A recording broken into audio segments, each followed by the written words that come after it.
کہتے ہیں کہ والد صاحب کو بار بار نماز کا کہتے ہیں لیکن والد صاحب پڑھتے نہیں ہیں، کیا حکم شرع ہوگا؟ دیکھیں، بڑے جب کوئی کوتاہی کر رہے ہوں، کوئی گناہ کر رہے ہوں تو آپ پیار سے ہی کہہ سکتے ہیں، ڈانٹ کر نہیں۔ پہلی بات تو یہ ہے۔ دوسری بات میں انشاءاللہ عرض کرتا ہوں، کالر پہلے منتظر۔ دوسری بات یہ ہے کہ اگر وہ نہیں پڑھتے ہیں تو گھر میں یقینی سی بات ہے ان کے بے نمازی ہونے کی وجہ سے بالکل بے برکتی ہوگی۔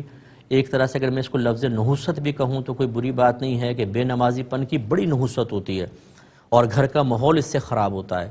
چھوٹے بچے جو ہوتے ہیں یا دوسرے جو لوگ ہوتے ہیں اس طرح کے بڑے بے نمازی بے عمل لوگوں کو دیکھ کر ایک دلیل بناتے ہیں اور گناہوں پر دلیر ہوتے ہیں، تو آپ کے والد صاحب ایک تو خود گناہ کبیرہ کر رہے ہیں کہ نماز نہیں پڑھ رہے، دوسرا دوسروں کو اگر وہ ترغیب کا سبب بن رہے ہیں تو اپنے لیے گناہ جاریہ بنا رہے ہیں۔ اللہ کی بارگاہ میں التجا کریں، اللہ تعالیٰ ان کو سوچ اور سمجھ عطا فرمائے۔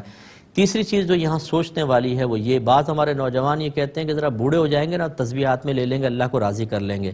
وہ اس قسم کے بزرگوں سے درس حاصل کریں جنہوں نے بعض اوقات اپنی جوانی بھی ایسی لگا دی ہوتی ہے، پھر اس انتظار میں کہ شاید بڑھاپے میں جا کے ہم عبادت کر لیں گے، اور بڑھاپے میں بھی توفیق نہیں ملتی ہے تو جوانی بھی گئی، بڑھاپا بھی گیا، اب کس وقت اپنی آخرت کو بہتر بنائیں گے؟